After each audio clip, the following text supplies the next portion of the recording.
Caros amigos, bem-vindos ao Hoje na Segunda Guerra Mundial. Neste vídeo falaremos sobre por que a Alemanha foi obrigada a assinar duas rendições incondicionais.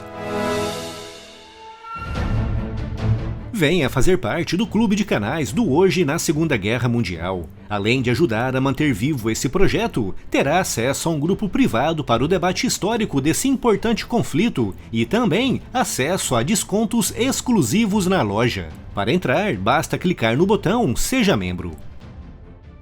No dia 25 de abril de 1945, a guerra na Europa entrou finalmente na sua fase final, com as tropas alemãs se retirando da Finlândia.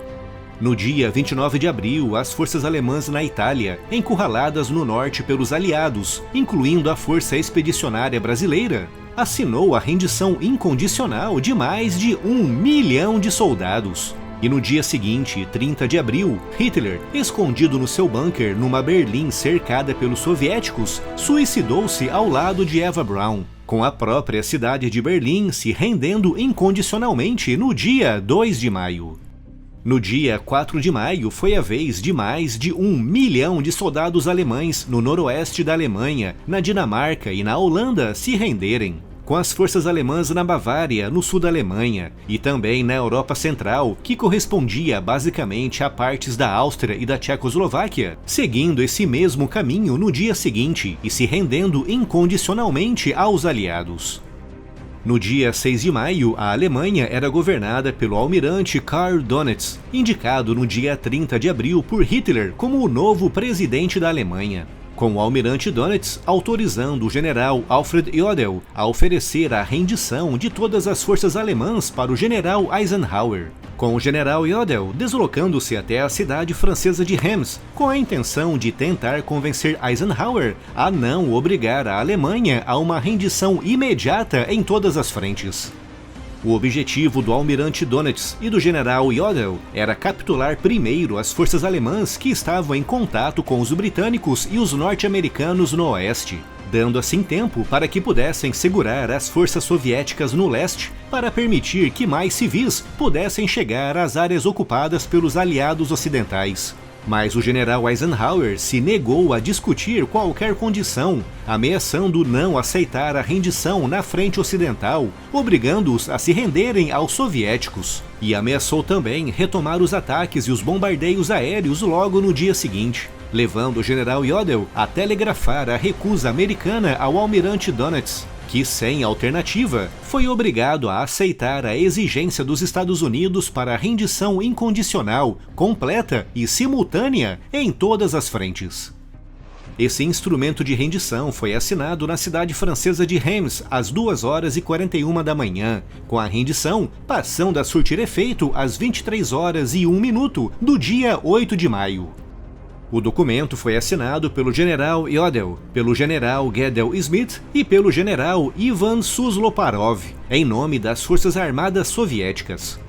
4 horas antes da assinatura, o general Susloparov enviou um telegrama para Moscou perguntando se tinha autorização para assinar a rendição incondicional alemã. Mas Stalin, seguindo um velho hábito soviético, atrasou a sua resposta com a intenção de atrapalhar a organização da assinatura do armistício. E por isso, com as 2h40, hora marcada para a assinatura do armistício, Stalin ainda não tinha dado uma resposta, Susloparov tomou a iniciativa de assinar o documento. No entanto, 6 horas depois da assinatura, Stalin enviou uma mensagem ao general Susloparov dizendo para não assinar nada. De acordo com algumas fontes, a assinatura do documento irritou profundamente Stalin, que se negou a reconhecer a vigência do instrumento de rendição, alegando que o texto do documento era diferente daquele que tinha sido combinado, alegando também que o general Susloparov não tinha autoridade para assinar. Essas alegações eram meros pretextos invocados por Stalin para obrigar que a rendição fosse assinada em Berlim, um território ocupado pelos soviéticos, e não em Reims, um território ocupado pelos aliados ocidentais. O general Eisenhower, não querendo irritar Stalin, aceitou as alegações e concordou em realizar uma outra cerimônia no dia seguinte, mas dessa vez em Berlim. Ao fazer isso, o instrumento assinado em Reims passou a ser visto apenas como um resumo, um mero anexo ao instrumento formal e definitivo de Berlim. E assim, no dia 8 de maio, logo pela manhã, a delegação enviada por Eisenhower chegou a Berlim, mas foram deixados à espera até às 22 horas. Quando finalmente chegaram ao local da assinatura, instaurou-se uma nova confusão, mas dessa vez protagonizada pelos franceses, com Charles de Gaulle exigindo que um general francês também assinasse o instrumento de rendição, algo inaceitável pelos soviéticos, que só queriam 3 assinaturas num documento. E por isso, durante 2 horas, aquele documento foi escrito, traduzido e alterado 3 vezes até ser finalmente aceito, com a versão final constando a assinatura de um general dos Estados Unidos e de um general francês como testemunhas, tudo para apaziguar Charles de Gaulle.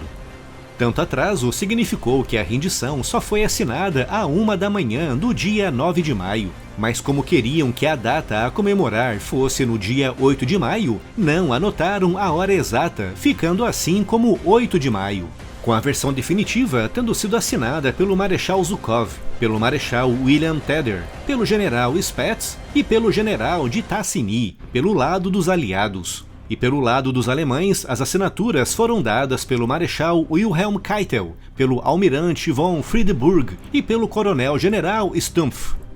Apesar de algumas tropas alemãs terem continuado lutando contra os soviéticos com o objetivo de se entregarem para os Estados Unidos ou para o Reino Unido, de modo geral, todas as forças alemãs na Europa depuseram as suas armas no dia 9 de maio, colocando assim um fim à guerra naquele continente.